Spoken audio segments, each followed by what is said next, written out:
গেছে, তারপর সবাই খালি অজ্ঞান হয়ে যায়, তারপরে মাথা উঠা করে পড়ে যায়। পরে স্যাররাই সবাই হসপিটালে নিয়ে গেছে, নিয়ে যাওয়ার পরে সবাই খাওয়াইছে, খাওয়ানোর পর নাকি আরও বেশি বেশি বমি করে দেখে সবাই হাসপাতালে নিয়ে গেছে। জানায় যে স্যার একটা পলিথিন টিউবওয়েলের ভিতরে পাওয়া গেছে এবং এটা বিষাক্ত গন্ধ, বিষের গন্ধ। আমি কই তাড়াতাড়ি এখানে নিয়ে আসো, তখন আমাকে এটা দেখাচ্ছে। দেখানোর পর আমি দেখতে পেলাম এটা বিষের গন্ধ। যারা পানি পান করছিল ওরা বমির ভাব এবং বমি করেছে।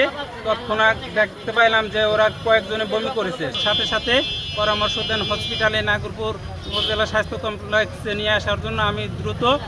আমি ছাত্রছাত্রীদের যারা যারা অসুস্থ তাদের দ্রুত হসপিটালে নিয়ে আসি এবং নিয়ে আসার পর তারপরে এনে ভর্তি করি এবং পরপর আরও দেখা যায় যে 15-20 জন প্রায় আমাদের ছেলেমেয়েরা অসুস্থ হয়ে পড়ছে। এটা আমি পলিথিনের ভিতরে দেখতে পারলাম যে পানিতে মিক্স হয়ে গেছে। ওটা মনে হয় যে সাদা দেখলাম, পুরাডান জাতীয় অন্য কোনো কিছু বা তরল জাতীয় এরকম কিছু হবে, ফেনা উঠছে আর কি। কিন্তু ওটা পলিথিনের ভিতরে সাদা ফেনার মতো আমি পানি মিশ্রিত অবস্থায় দেখতে পাচ্ছি।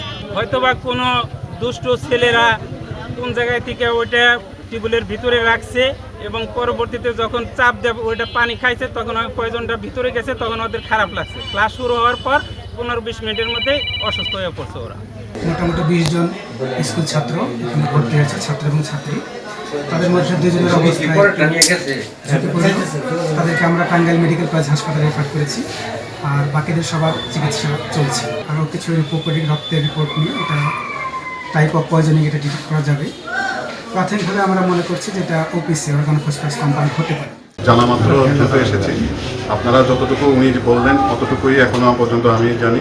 স্কুলে হেড স্যারকে আসতে বলেছি, উনি আসুক, ওনার সাথে একটু কথা বলতে হয়তো আমি বিস্তারিত জানতে পারবো।